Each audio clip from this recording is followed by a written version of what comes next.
Text on test 5, page 78, question 11.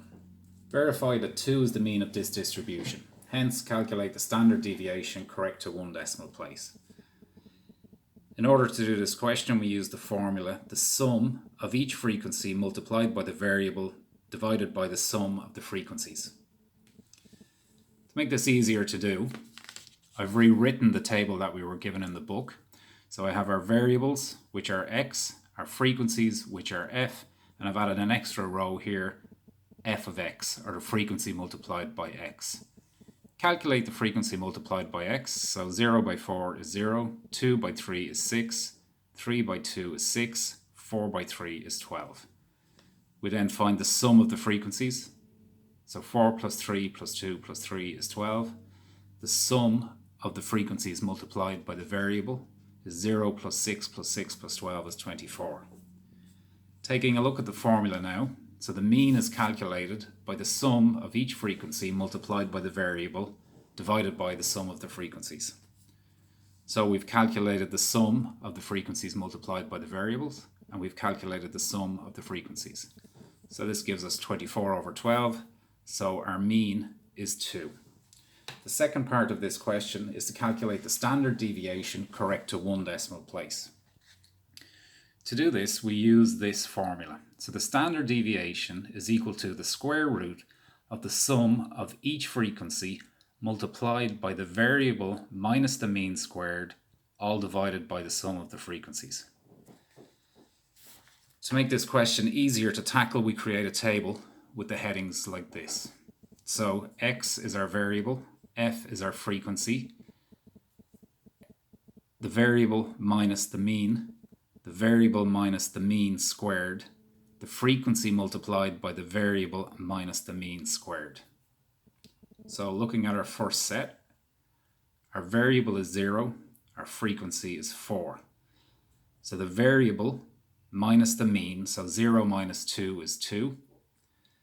The variable minus the mean squared, so minus 2 squared is 4. The variable minus the mean squared multiplied by f, so 4 by 4 gives us 16. Our next set, our variable is 2, our frequency is 3. So the variable minus the mean, 2 minus 2 is 0. 0 squared is 0, and 0 multiplied by 3 is 0. The next set, our variable is 3, our frequency is 2. So the variable minus the mean, 3 minus 2 is 1. Our variable minus the mean squared is 1 squared is 1. Our variable minus the mean squared multiplied by the frequency, so 1 multiplied by 2 is 2. And the final set, our variable is 4, our frequency is 3.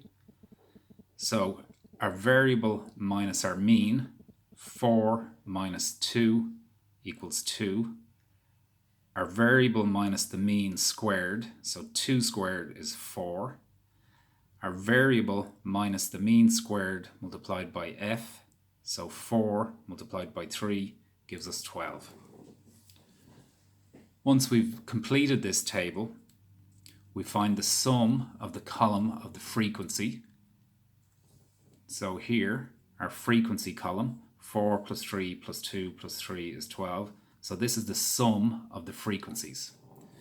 And we total the last column, the frequency multiplied by the variable minus the mean squared. So 16 plus 0 plus 2 plus 12 is equal to 30.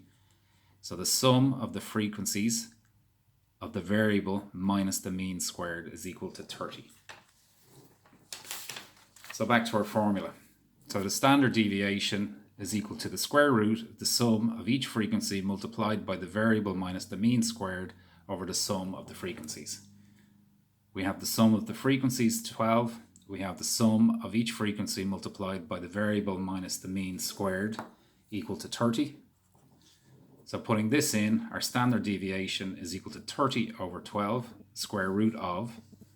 Our standard deviation correct to one decimal place is 1.6.